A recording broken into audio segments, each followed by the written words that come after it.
Well, thought we beat a good basketball team. I thought our guys really stepped up, coming off 2 losses in a row, knowing the importance of defending our home court. I thought our guys really responded. We talked about that all year long, and every game's going to be like it was tonight. It's going to be a great opponent, talented players, great coaches, and I thought our guys did a really good job of staying focused at the task at hand, and that's getting us back, on a winning path. And so really proud of our guys' effort, and then we have to continue to move on, enjoy today, and then we move on because there's no rest. You have to go to the next opponent. Coach, congratulations on win number 300.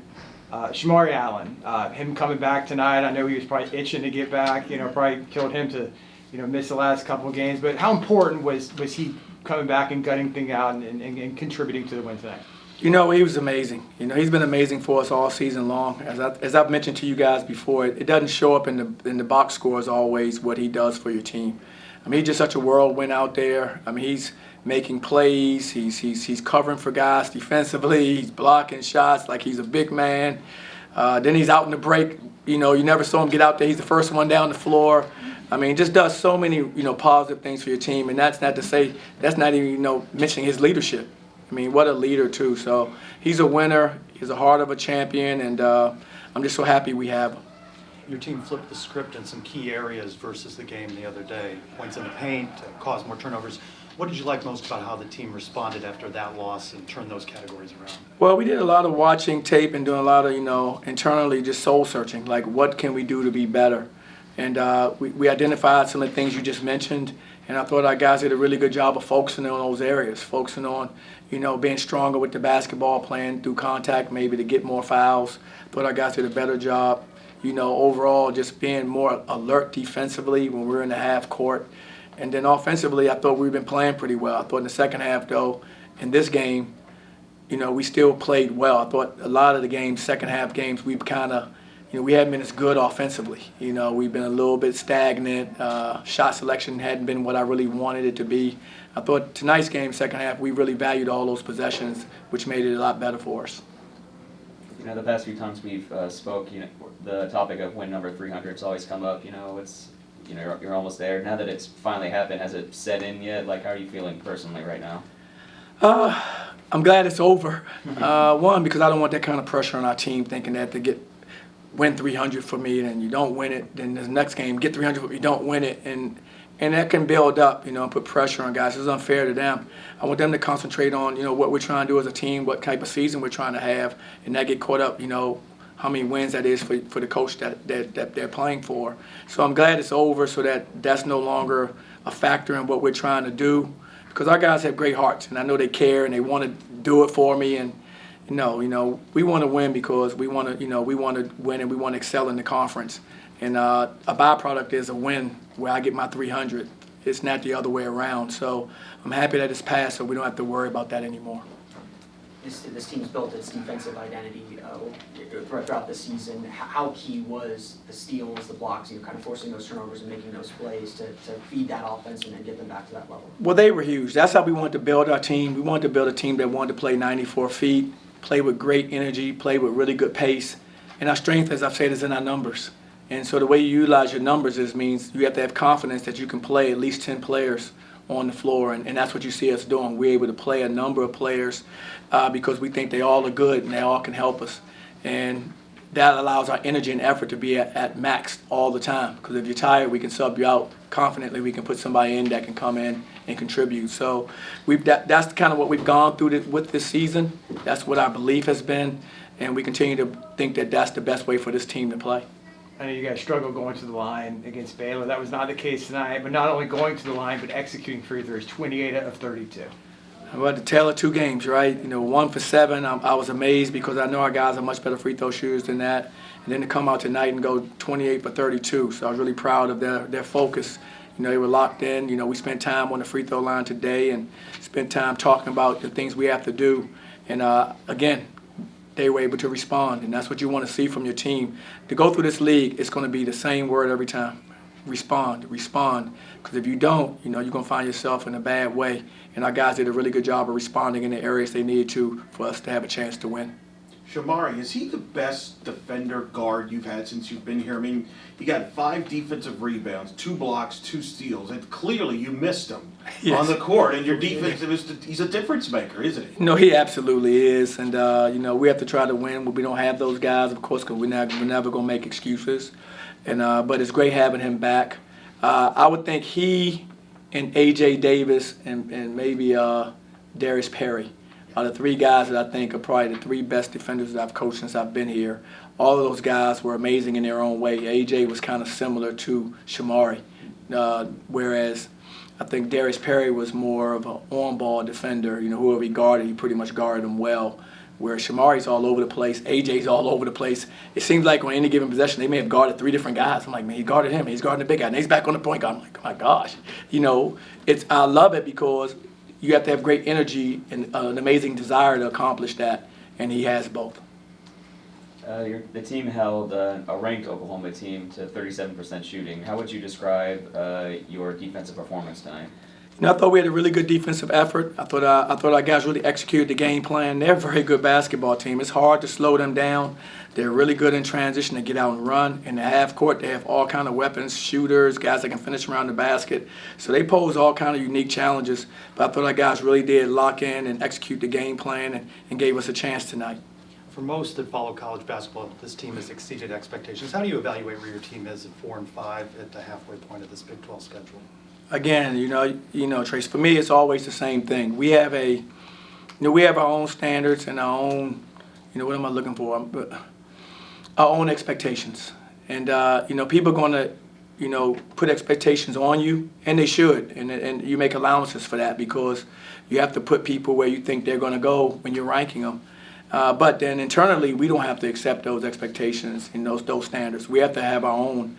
And we still haven't achieved, what I think we're capable of achieving. So for us, we're going to keep pushing and keep fighting because we still haven't reached our full potential yet, as a program or as a team. And so I'm not going to settle for anything less. We're going to keep pushing until we find a way to get where we want to be. And that's a process that we're going through right now. What will it take in the second half to make a run in the NCAA tournament, We have to be better than we were in the first half, for sure. We have to clean up some things that we're doing against some teams that are very, very good. We have to be more sound defensively. We can't have any defensive lapses. As I think I mentioned last time I was in here, you can't play 35 minutes or 30 minutes in this league. It has to be 40 every time. Tonight it was 40, and we earned the victory. And so we need to grow and learn from that on the back half, that we have got to play 40-minute games. We can't have any let-ups in any of the games because these teams are too good. If you let up at any moment, they're going to capitalize on your mistakes. And then if we can build on that, we'll start gaining some momentum and start trying to achieve the things we think we can accomplish. What happened with Scylla at the end of the first half? Did you just kind of show some frustration? I didn't see the play, so I got the information when I came out of at halftime. The referees pulled me aside and said that he was out. And so I didn't see it, so it's hard for me to evaluate what he did. Whatever it is, if it's something that was warranted, then we'll handle that internally like we always do. We always want to play with class. You win with class and you lose with class is what we always say. And so if it's something he did that wasn't correct, then we'll make the corrections internally and then we'll move forward. Because it's all about teaching lessons and young people learning these lessons as they move forward in life.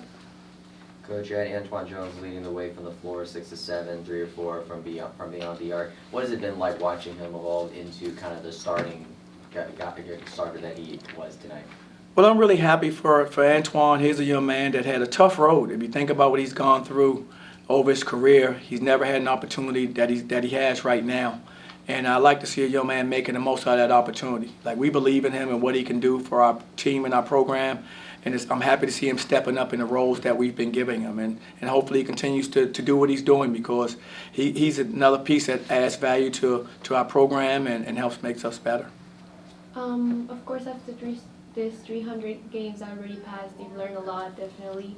And I would like to know from your perspective, what's the thing that you most appreciate from the 300 games, especially from this team of the season? Well, I'm very grateful for the young men that have played for me. I was one of those, former players, so I understand, playing for my mentor, what that means. And so, I'm just very grateful that I've been able to coach some amazing young men, not just because of wins, but because of the people that they are and the people that they've become. So that's the thing that I really, look at the most. I look back at each team, and I told my team after the game, I said, I look back at each one of the teams I've coached and the players that was on those teams, and I'm just thankful I've had a chance to work with some amazing people. When we talk to the head coaches, they always, come in here and they talk about what a tremendous atmosphere they just played in here.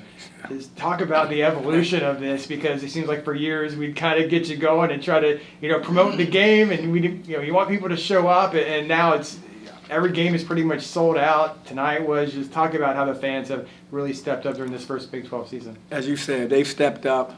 And as we talked about before, I said if you guys step up, you never have to worry about the effort that we'll give. I mean, our guys will give a winning effort every night. And I think they're doing that.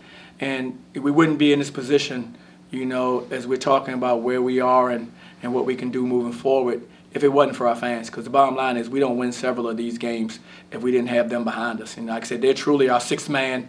They bring great energy. They're with us 100%. I can hear them sometimes. And I usually tune out a lot of things as a coach because we have to do that. But I can hear them, and they're really raucous. They're going after it. And that's what you want to have, that type of environment. So very thankful and grateful for their support, because without them, we wouldn't even be in the position we're in now. You go on the road now for a couple games. You got no midweeks this week. Just take us through the approach this week as you get ready to play Texas Tech and then BYU for a second time. Well, we have to look at this week as an opportunity to continue to get better. I mean, we can get healthier and better. We have guys who are battling a few injuries and things, as you know. So hopefully this gives them a chance to continue to improve in that area. Then there are things we got to work on. It's a big week for us to work on, going to the second half of conference play, improving in areas that we know we have to get better at. And so we're going to hopefully spend this week at really working on those things execution-wise, both defensively and offensively. What do you hope your team has learned from some difficult road games, hostile environments? You've talked throughout the season about composure. Yes. That's part of the messaging for the week. Absolutely. It has to be for us. That's where it begins and ends with us. We have to stay composed for that 40 minutes, because when people come here in our environment, it's like this, and you can see them lose their composure a little bit. We go on the road the same way. I think when you mature and you find out how good you can become, you go on the road with more of a sense of, maturity, where you go, okay, we have to keep our composure. They're going to make runs. They're going to have their crowd. It's going to be in it. So you have to try to take their crowd out as much as we can by how well we execute. And we have to make sure when they are making these runs that we stay composed, because in basketball, you have to stop those runs and go on your own runs. And so we have to figure out how to do that. And that just, to me, is being in those situations repeatedly and learning from them. And so we've been in them through this first half. We need to learn from them, and those are things we need to work on and talk about as we go into this next week. Time for one more? What's the next milestone? 350, 4, 5? Well, no, no. Now, I really don't. In all seriousness, I don't really think about myself at all. I just think about what we can do with our teams, and each team is so unique. Each team is so different. Just think, this team will never be together again. It never will be in its entirety. No team typically is ever together in its entirety. So what you want to do is each one of these moments with each group that you have, you just want to maximize it, because there are really no do-overs, because it'll be somebody different next year. So my biggest thing is it's more about them than myself. It's how can I serve and help these young men, maximize who they are. One more in the back, Coach, real quick. Hey, Coach. Jalen before said that you believed in him. What attributes did you see that maybe no one else saw? Again, I think he has an amazing heart. I mean, he's I've coached a lot of players, and I don't think there's anybody I've coached is any more competitive than he is. His desire to compete, desire to win is at an all-time high. And it's our job as coaches to put him in the right place to be successful, but he comes with an amazing spirit. He and Shamari both have added so much to our program, not just with the points, but with who they are. And so when in recruiting, and sitting down, looking into his eyes, you can just see that fire burning, that he wants to win, he wants to be a part of something special. And it starts with that, because you have to have that belief and that desire. And definitely, we believed in him. And I tell you what, I've enjoyed coaching that young man every single practice, every single game. All right. Thanks, guys. Thank you, Coach. Thank you, guys. Thank you. Thank you, guys. Awesome.